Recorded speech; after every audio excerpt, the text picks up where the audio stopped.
Go. Mai e te tipua, mai e te tapito, mai e te kauinga ariki, mai e te awhitiki a tāne mahita. Ti hei mauri o rā. O tōku pepea i te taha o tōku pāpā. Ko te aroa te waka, ko Ngāti Rangiti i te iwi. Ko rua wāhia te maunga. Ko tarawera te awa. Ko Ngāti Rangiti i te hapu. Ko rangi aohia te whare tīpuna. Ko rangiti i te marae. I te taha o tōku māma. Ko te aroa te waka. Ko te aroa te iwi. Ko matawhaura te maunga. Ko roto iti te roto. Ko tāhiki te marae. Ko Ngāti Piki ao te hapu. Ko Hiwinui ni tai ngātai kukuri. Kia ora. So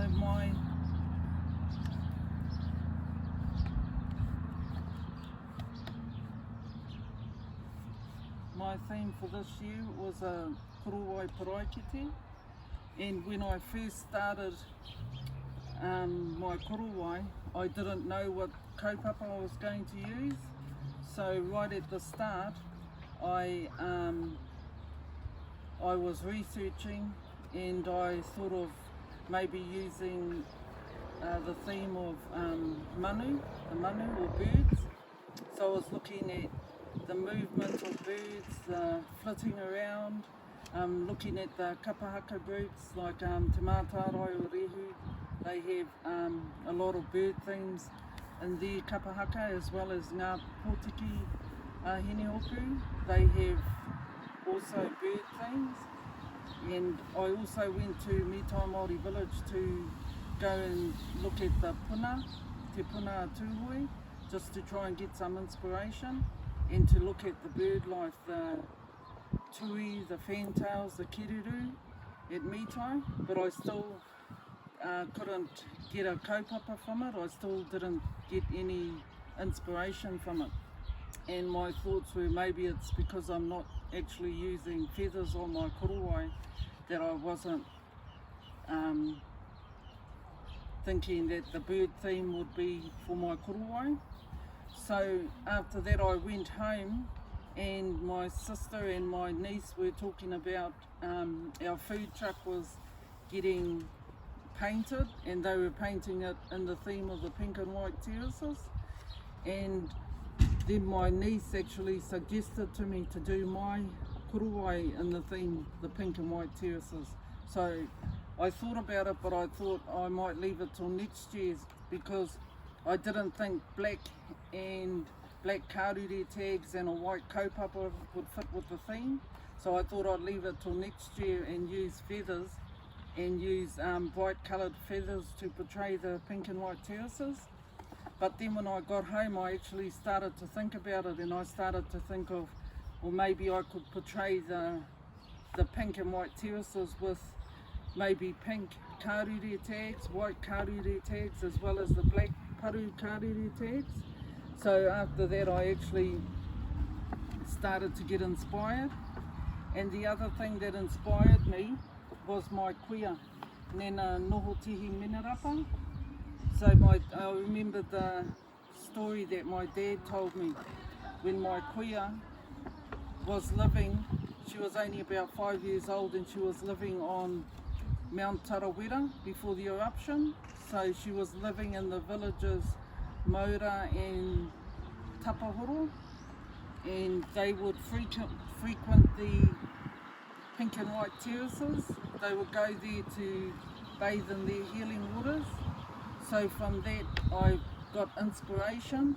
So I thought I would do the pink and white terraces, because I thought it would not only help me to connect to my kuia, it gave me inspiration, because it helped me to also connect to my work as well. So I decided to go with that. So I called it a Korowai Hiwinui, and I fashioned it from Te Otu Kapuarangi, the pink terraces, and Te Tarata, the white terraces. and it gave inspiration for my kuia, Nena Nohuti Minarapa. And they left the maunga just before it blew up. So the mountain, Mount Tarawera, blew up on the 10th of June 1886, and they were lucky to get out of there. They saw a sign. They had 3 mokomoko, 3 lizards come and warn them. So with this warning, they left Tarawera just before it blew up. So that's the inspiration for my korowai. And so from that, I started preparing my materials. So we went to Te Puke, and what I did at the start was to make sure that all our wahine that went to the pāharakeke adhered to the tikanga and kawa of the pāharakeke. So what we would do is we'd do the karakia before we start to clean, and each wahine had to clean her harakeke bush, the whole bush, before she could move on to the next one.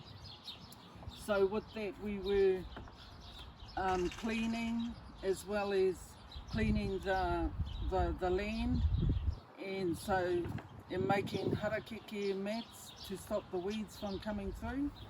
And so that made it like we were looking after it, so the flax were looking after us, kaitiaki, and giving us their flax, and we were giving back to the flax by looking after the flax and looking after the environment there. So that was kaitiakitanga. And so we were also working in a nice, peaceful, sunny environment, so that made it the ahurutanga. We were working in a safe environment, and just being over in Te Puke and being with the with the sun, with the stream next by, and with the harakeke, it just makes it's good for your spiritual, emotional, and mental well-being. So yeah, so that's a tikanga and kawa that we were adhering to.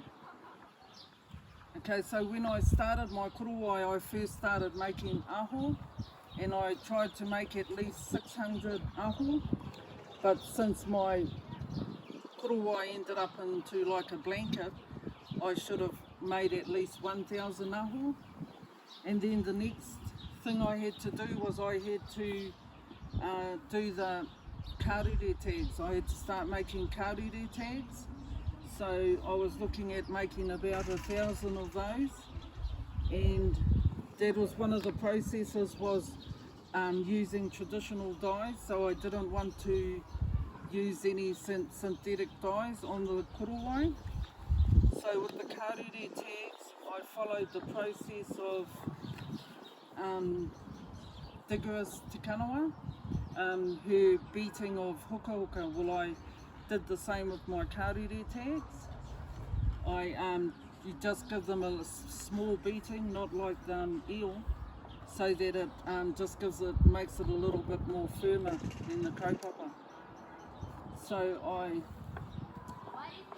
I made all my kaurere tags, and then I made waiwai from tāwhero, manuka and tutu leaves, and this formed the waiwai to soak the kaurere tags in, and I soaked them overnight, and then I hung them to dry. And then once that process was done, then I took them to school, where we were lucky, and Corey bought a container filled with paru. So we rubbed the kaurere tags in the paru, and then we just left them there to soak for about 2 to 3 hours until the end of school, and then we removed them from the paru, and then we washed them, and I actually used waiwai to wash it in, and then I hung them up to dry. So that was the process with the paru and the kaurere tags. So so I've actually done a traditional dyeing wānanga. So I already knew how to do the waiwai but Corey did say to me to get a good colour consistency to count the leaves of the different plants when I do my waiwai, but I ran out of time to do this, but I will, the next time I do it, I'll count the leaves so that I get a consistent colour with my tags. And the other thing with my karere tags, I noticed that when I dyed my first lot, the colour came out pitch black, but I didn't dye my next lot till about 3 weeks later, and it came out a grey black. But I sort of put it down to maybe it was because there was a lot of tauira tonga going in and out of the paru, so it could have weakened the strength of the dye. And another thing I found with my karere tags, I actually forgot that I had them tied together at the bottom. But and so what's happened is it actually came out like a tie-dyed effect. But I actually like that sort of effect because to me it sort of gives it an aged look. So I left it, I didn't re-dye them. And so the next dyeing process I had to do was for the ngori and the pāheke, and I wanted a pink dye to portray the pink and white terraces, or the pink terraces. So what I did was I wanted either traditional or natural dye, but what happened was I thought right at the start I just kept getting this, there was just a lot of talk about, you know, throwing away the spotty red flax, and it just seemed to be a theme running through. And then, so when I thought about it, I researched the spotty flax and to see if I could make a pink dye from it. And I did see the video with Kyle Leonard, and he was showing us how to make the pink dye. So what he would do was he would extract the muka from the spotty flax, and then he would boil it until it gets for probably about 2 to 3 hours. And then once he'd done that, then he would get the strands, metal strands, and then he would put them underneath the spotty flax muka so that they could become dyed, and he would use salt and leave it overnight. So I tried that process, but the first time I pulled out my strands, my metal strands, they were brown with only a pink tinge. So I kept trying to do that process, but it still came out with just a little bit of pink tinge. So I decided to try a different method, and I tried the red cabbage, and Linda T told me how to dye with the red cabbage to try and get a pink colour. So I did try 3. I tried lemon juice, baking soda and vinegar, and the baking soda and the lemon juice and the vinegar came out pink, and the baking soda came out blue. So I thought I might use the lemon juice one because it came out nice and bright pink, but then overnight it actually changed colour, and when I woke in the morning it had changed to a pale purple. So I wasn't happy with that colour, so I ended up going back to the metal strands that I had dyed in the spotty flax dye, and I decided to re-dye them, but I ended up using 2 drops of red synthetic dye, which I didn't want to do, but it came out a nice wine colour like this, and I was happy with that colour, so I went with that colour for my ngori and my pāheke. And so the next process I had to do was to join my eel, and there were 3 processes that we were taught, and Margaret Belshaw was the first one that taught us how to add our eel together to get the length. And the second process Linda T showed me was from Tina Wirihana, her method, but her method had knots, and I think it's better to leave that for pake, that type of joining. And the third method was John Turi Te Akitai's method. But I found of all methods I like Margaret's one the best, so I went with that method. And so the next thing I had to do, once I had joined all my eel, and I had joined about 749 eel, and then from there I had to learn the patu muka and kōmuru process.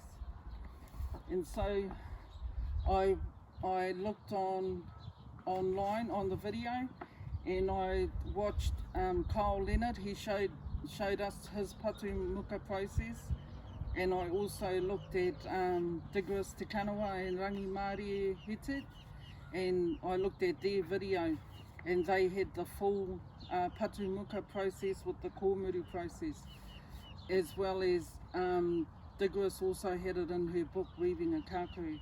So I looked at those for my examples for my rangahau. And so what I did was, once I boiled my muka in the ngāwha, and from there while it was still quite wet, then you do the patu muka method. So that's what I had a wooden club there with a stone, and I did my patu muka, and then from there you hang it to dry until it's only damp, and then from there that's when you start the kōmuru process. And when you do the kōmuru process, you have to rub it, kōmuru it, you've got to do it 3 times.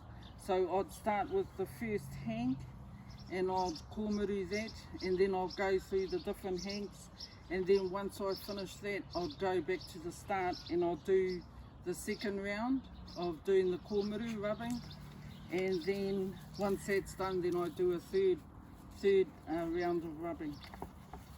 And so once I'd finished the kōmuru process, from there I'd tie them into hanks, and then I'd just twist them, and then what happens is, with the twisting and leaving it in hanks, it turns into it gives it a wavy effect, the muka. So from there, once I'd gotten all my materials prepared, that's when I went on to do my design. So as you can see, like figure 1, it's just the plain, my first design, and that's just showing the karure tags on top of a white kaupapa, and I just had thick tags on the top, thick tags at the bottom, and 2 lots of tags on each side. The second drawing, I actually tried to draw it like the actual pink and white terraces, but that was too hard to do. So I showed Corey, and Corey showed me a design, a drop design, where it comes down in sort of like 3 terraces, but his one, the muka with strands were hanging, they weren't attached to the kaupapa, and I actually wanted it attached to the kaupapa. So my figure 4, that's when I decided to try and design it so that my karure tags came down in the terraces like Corey's. But as I was designing, I actually came across this korowai by Makurata Paitini, and I started to try and use her korowai to try and design the terraces. So she actually has 2 lots of lines of karure, and then she has a gap between each. So I thought I could portray the karure tags in the 2 rows with the gap in between to portray the terraces. and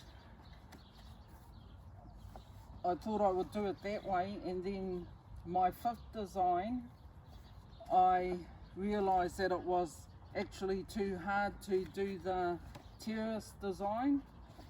So what I ended up doing, I decided to, like her one, just do the two straight rows with just the gaps in between. And from there, I ended up,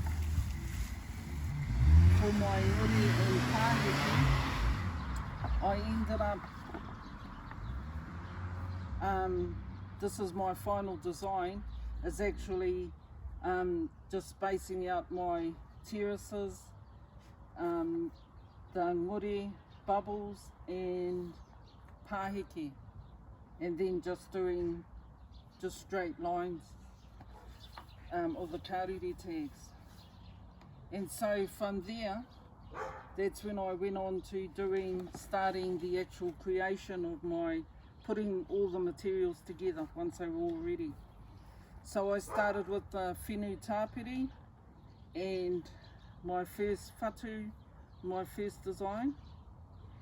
And the start of my korowai, I actually took a lot of the some of the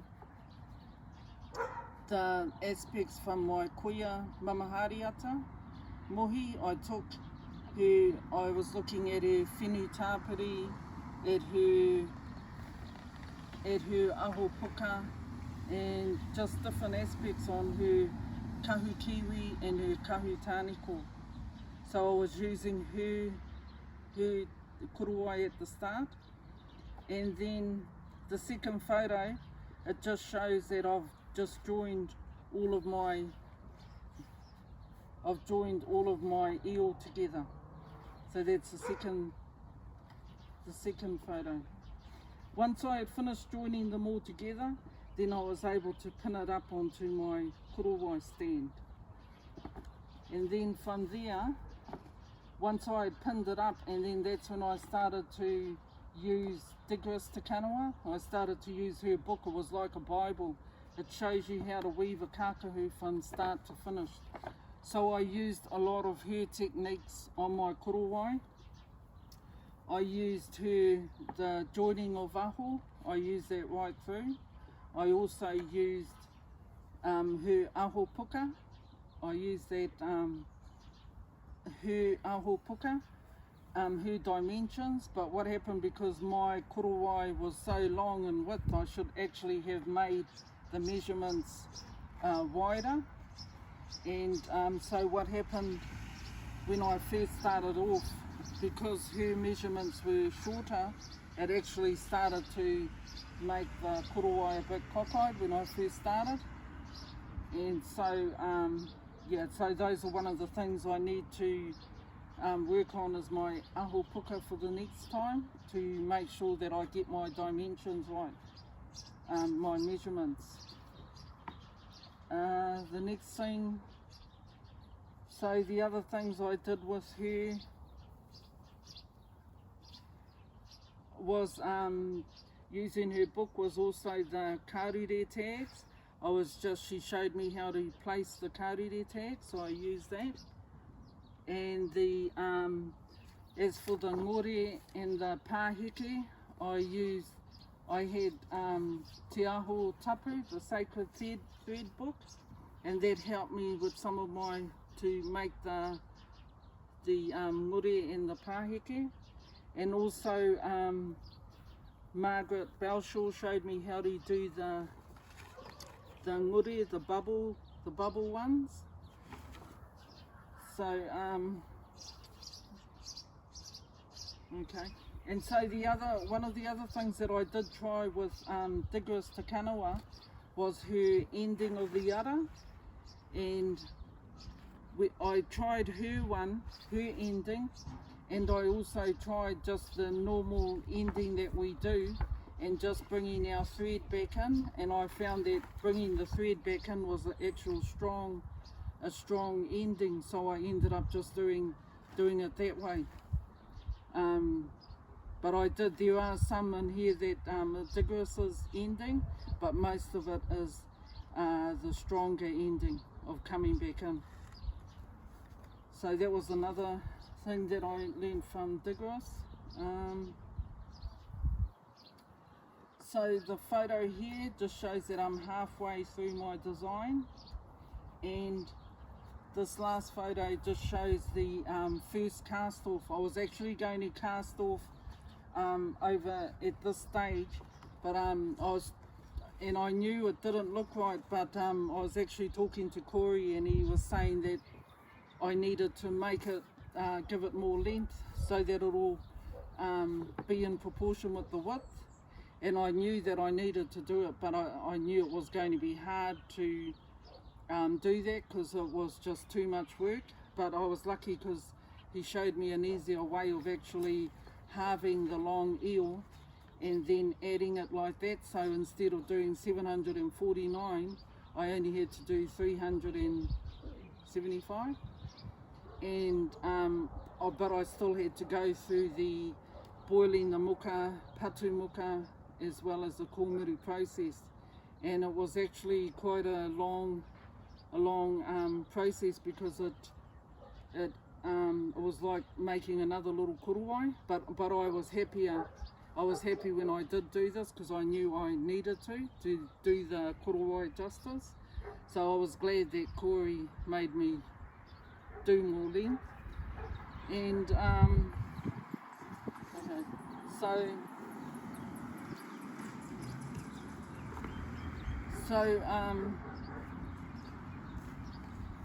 as I got to the top of my korowai, I miscalculated with my karure tags. I was wanting it to be like a kurupatu and be up closer by the neck for protection. So it was Tracy and Teresa that told me the kurupatu is actually at the top, and it's to protect when you get blows to your neck. It protects you. So I miscalculated, but that's okay. I just carried on, and when it came to the ending, I wanted to do this sort of finish off on the two sides. We can grab the two sides to pull the korowai on. And the other thing is, I was going to use Digorough's whiri plait to cast off, but Teresa showed me the roll down cast off, so I thought I'd try something new, so I tried her way.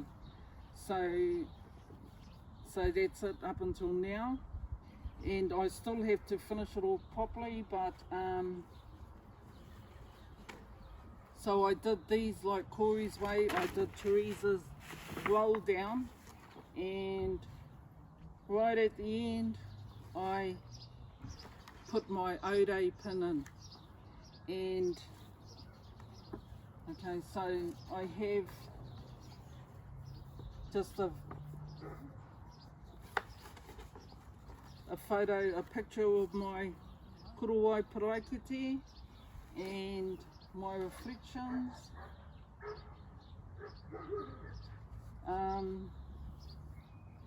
My reflections, well, one of them will be for the cast off. Now I know that I need to cast off further down so that I have more casting off whenua. And also with the kurupatu, I'll make it further up by the neckline. And so, just to finish off, do you know how many minutes that is? 29. So the one of the whakatauki that I used throughout my toy journey is mātahe ka tika, and that means that you learn through your mistakes. And another one that I found is, although it is a mistake, it is, you know, everything is beautiful.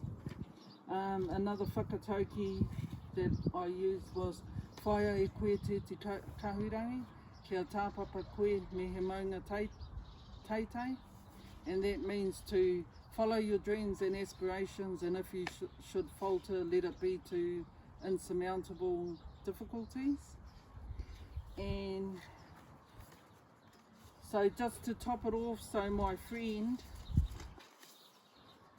Tania wrote me a motiatia to go with my Korowai paraikiti.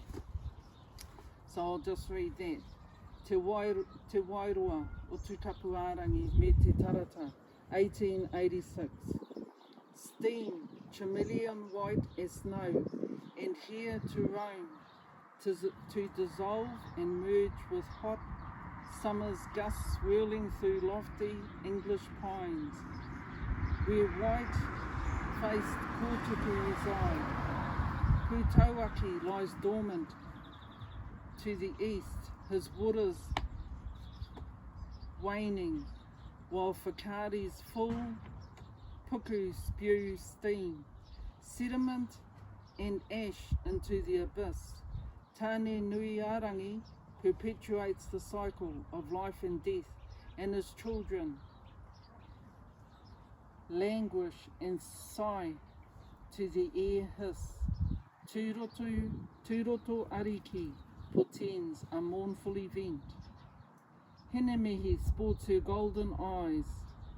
How lovely they all are. A waka rocks in the bay, and the net is cast. Fingers of steam stretch and integrate with a fascinating papatuanuku. Te Wairoa sleeps.